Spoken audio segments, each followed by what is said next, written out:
नमस्कार शिक्षणप्रेमी मित्रांनो, मी डॉक्टर रमेश चौधरी. शिक्षण सखा या यूट्यूब चॅनलवर आपले हार्दिक स्वागत. महाराष्ट्र शासन शालेय शिक्षण व क्रीडा विभाग यांचं एक महत्त्वपूर्ण पत्र आहे. माननीय आयुक्त शिक्षण महाराष्ट्र राज्य पुणे यांचं स्वाक्षरीचं प्राथमिक शिक्षण संचालनामार्फत हे पत्र निर्गमित झालेलं आहे. या पत्राचा विषय आहे नियमित शाळा भेटीबाबत. महत्त्वपूर्ण पत्र आहे. राज्यातील सर्व विभागीय उपसंचालक, प्राचार्य, जिल्हा शिक्षण व प्रशिक्षण संस्था, शिक्षणाधिकारी, प्राथमिक माध्यमिक योजना, शिक्षण निरीक्षक, प्रशासनाधिकारी, नपा मनपा या सर्वांसाठी हे पत्र आहे. तर पत्राचा विषय आहे नियमित शाळा भेटीबाबत. या संदर्भात संदर्भ आहे शासन निर्णय 12/3/2025चा आणि दिनांक 9 मे 2026च्या बैठकीतील सूचना. तर राष्ट्रीय शिक्षण धोरण 2020च्या अनुषंगाने भारताने 2015मध्ये जे SDGचे गोल स्वीकारलेले आहेत, शाश्वत विकासाच्या 2030चे कृती कार्यक्रमाचे गोल, तर त्याच्यामध्ये जागतिक शिक्षण आणि विकास कृती कार्यक्रम समाविष्ट केला आहे. आणि हे उद्दिष्ट 2030पर्यंत सर्वांसाठी समावेशक आणि समान गुणवत्तेचे शिक्षण सुनिश्चित करणे आणि सर्वांसाठी निरंतर अध्ययनाच्या शिक्षणाच्या संधींना प्रोत्साहन देणे यासाठी प्रयत्न करण्याविषयी आहे.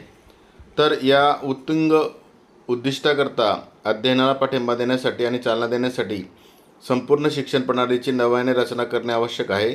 म्हणजे शाश्वत विकास कृती कार्यक्रम 2030ची सर्व महत्त्वाची लक्ष्य उद्दिष्ट साध्य करता येतील असे यात म्हटले आहे.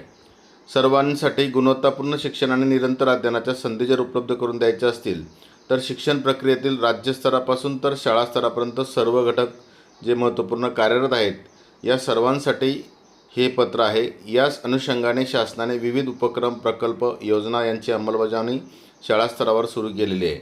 जसे की मोफत गणवेश, मोफत पाठ्यपुस्तके, प्रधानमंत्री पोषण शक्ती निर्माणांतर्गत योजना, शासकीय अनुदानित व स्थानिक स्वराज्य संस्थेच्या शाळांसाठी विद्यार्थ्यांसाठीचं दुपारचं जेवण, निपुण महाराष्ट्र अभियान कार्यक्रम, आदर्श शाळा, PM श्री शाळा, शाळांना अध्ययन साहित्य पुरवणं, नियतकालिक मूल्यांकन चाचणी म्हणजेच पॅट चाचणी घेणे, शैक्षणिक व्हिडिओ निर्मिती करून शिक्षकांपर्यंत पोहोचवणे, शिक्षक प्रशिक्षण, संशोधनविषयक उपक्रम, आनंददायी शनिवार, विशेष गरजा असणाऱ्या विद्यार्थ्यांसाठी विशेष प्रयत्न, राष्ट्रीय आविष्कार अभियानांतर्गत राज्यांतर्गत आणि राज्याबाहेरील विविध शैक्षणिक आणि वैज्ञानिक संस्थांना विद्यार्थ्यांच्या भेटींचं आयोजन असे विविध उपक्रम आणि योजना शासनामार्फत राबवण्यात येत आहेत.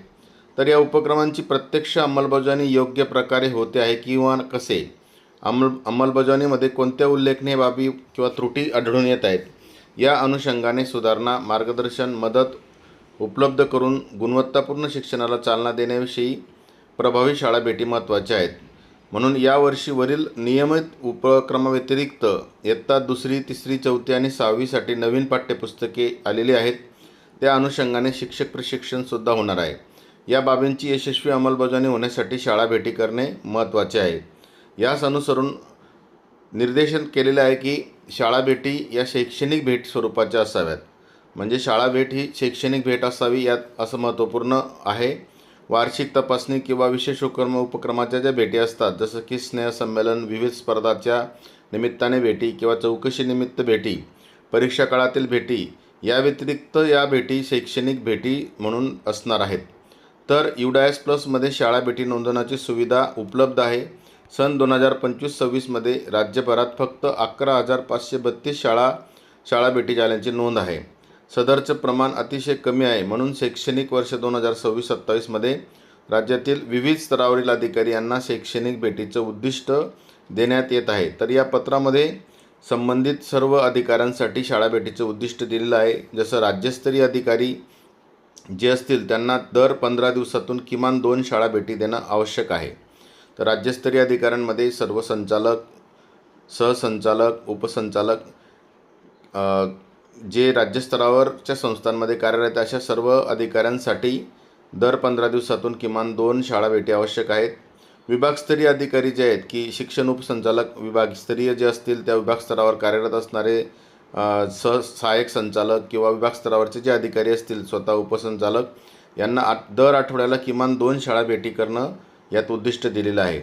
जिल्हास्तरीय अधिकाऱ्यांमध्ये जे जिल्हा स्तरावर कार्यरत अधिकारी असतील जसं की प्राचार्य, डाएट, शिक्षणाधिकारी, वरिष्ठ अधिव्याख्याता, उपशिक्षणाधिकारी या सर्वांसाठी दर आठवड्याला किमान 2 शाळा भेटींचं उद्दिष्ट यात दिलेलं आहे. तालुकास्तरीय अधिकाऱ्यांमध्ये गट शिक्षणाधिकारी, विस्ताराधिकारी आणि इतर जे अधिकारी असतील यांच्यासाठी सुद्धा शालेय पोषण आहार अधीक्षक आहेत. यांच्यासाठी आठवड्याला किमान 4 शाळा भेटीचं उद्दिष्ट दिलेलं आहे. आणि समूह साधन केंद्र समन्वयक म्हणजेच केंद्रप्रमुख यांच्यासाठी दर आठवड्याला किमान 5 शाळा भेटींचं उद्दिष्ट यात दिलेलं आहे. तर ही महत्त्वपूर्ण टार्गेट दिलेलं आहे. सदर शाळा भेटी दरम्यान गुणवत्तेच्या विविध बाबीसंबंधी सद्यस्थिती, आवश्यक मदत, मार्गदर्शन, सुधारण्यासाठी वाव, चांगल्या कामाचं कौतुक या सर्व बाबींची तपासणी केली जावी किंवा करावी असे यात म्हटलेलं आहे. तर शाळा भेटी करताना प्रामुख्याने खालील मुद्द्यांची पडताळणी करावी किंवा तपासणी करावी असं याच्यात म्हटलेलं आहे.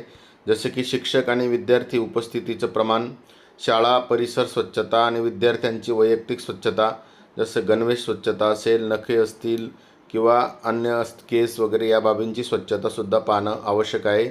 शालेय परिसरामध्ये संपूर्ण जो परिसर असेल तो किंवा जे शौचालय असतील, स्वच्छतागृह असतील यांचीसुद्धा तपासणी आवश्यक आहे.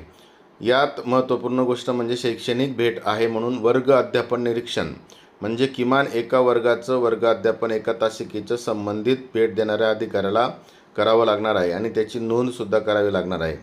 तसेच विद्यार्थ्यांशी संवाद करणे, प्रश्नोत्तरे या संदर्भात त्यांची संपादनूक पडताळणी किमान एका वर्गाची करावी लागणार आहे.